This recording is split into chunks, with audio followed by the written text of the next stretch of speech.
आज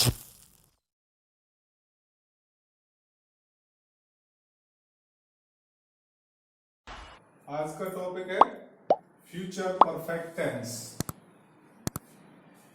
इसकी सबसे पहले आइडेंटिफिकेशन, जिन हिंदी वाक्यों के अंत में चुका है, चुकेगा, चुका होगा, चुकी होगी, चुके होंगे आदि शब्द आते हैं उसे फ्यूचर परफेक्ट टेंस कहते हैं। इन वाक्यों का यूज किसके लिए होता है? To say that something will already be completed, यानी वो बातें कहना जो कि पहले ही पूरा हो चुका हो, वो कार्य होना जो को पहले ही पूरा हो चुका हो, तो उसे हम फ्यूचर परफेक्ट टेंस कहते हैं। अब इसका स्ट्रक्चर क्या होगा? सबसे पहले सब्जेक्ट लगाएंगे, इसके बाद विल हैव या शैल हैव, आई बी के साथ शैल हैव और रेस्ट सब्जेक्ट्स के साथ विल हैव, और पास्ट पार्टिसिपल लगेगा यानी third form of man verb और ऑब्जेक्ट ईटीसी। अब इसमें जब एक ही सेंटेंस में दो कार्य दिए हुए, टू एक्शंस आ रहे हों, उस स्थिति में हम क्या करेंगे कि जो कार्य पहले होगा उसे फ्यूचर परफेक्ट टेंस में बनाएंगे और जो कार्य बाद में होगा उसे प्रेजेंट इंडेफिनिट टेंस में, ताहे तीहे वाले हैं उसमें जाके बनाएंगे।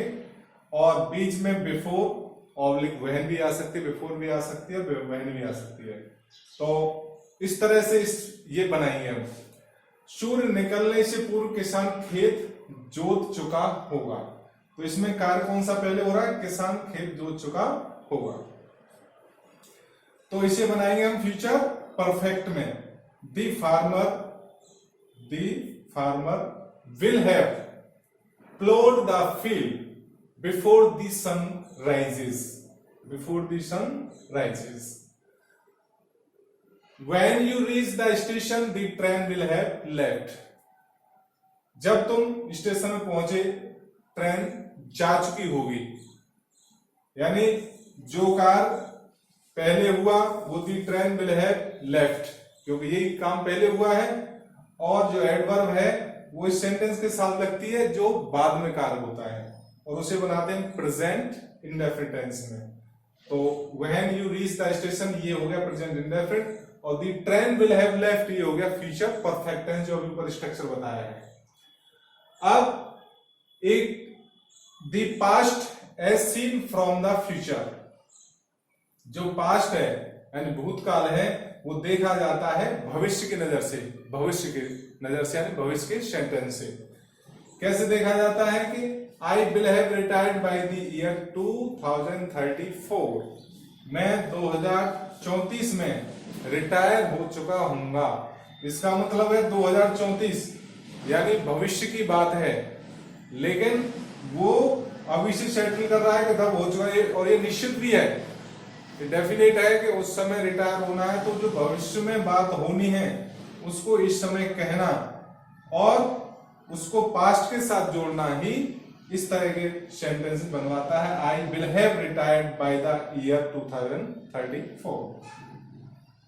दूसरा है I hope you will have change your mind by tomorrow, मुझे उम्मीद है कि तुम्हारा कल तक यानी आने वाली कल तक तुम्हारा जो विचार है वो बदल चुका होगा।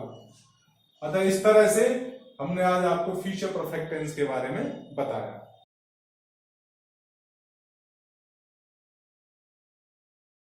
Future perfect continuous tense identification, इसकी जो पहचान है वो रहा होगा, रही होगी, रहे होंगे प्लस समय दिया होता है। यूज कैसे करेंगे इसका?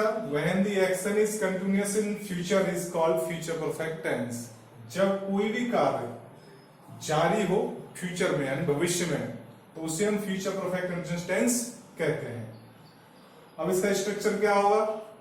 स्ट्रक्चर में सबसे पहले हम लगाएंगे सब्जेक्ट की अंग्रेजी, फिर इसके बाद विल या शैल और have been, will have been या शैल हैव बीन।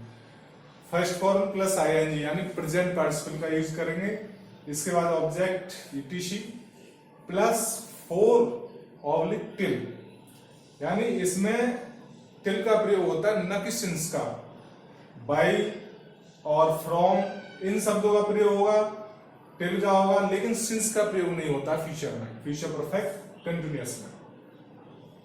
यानी पीरियड ऑफ टाइम में फॉर का प्रयोग होगा और पॉइंट ऑफ टाइम में टिल का या फ्रॉम का प्रयोग होगा।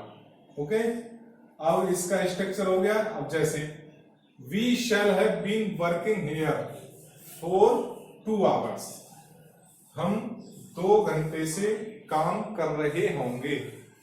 इसका मतलब क्या हुआ कि हमें जो पीरियड ऑफ टाइम है इसके लिए 4 का यूज किया, क्योंकि 2 आवर्स जो है अनिश्चित समय है, और रहे होंगे यानी टाइम भी दे रखा है और रहे होंगे इसकी पहचान भी, आइडेंटिफिकेशन भी, आइडेंटिफाई हो रहा है। तो we shall have been working here for 2 hours, she will have been writing a letter till 3 o'clock, वो 3 बजे तक एक पत्र लिख रही होगी। यानी 3 बजे तक, तो तक की अंग्रेजी यहां पर टिल लगेगी। इसका मतलब क्या हुआ कि जो हमारा पॉइंट ऑफ टाइम था, जो निश्चित समय था, उसके लिए हमने टिल का प्रयोग किया, तक के लिए सिंस का प्रयोग नहीं करेंगे। By the end of the year, वर्ष के अंत तक, he will have been working in this office for 20 years, वह कितने यानी 20 वर्ष तक कार्य कर चुका होगा। तो अनिश्चित है यानी पीरियड ऑफ टाइम, इसलिए 4 का प्रयोग करेंगे। He will have been working in this office, है ना।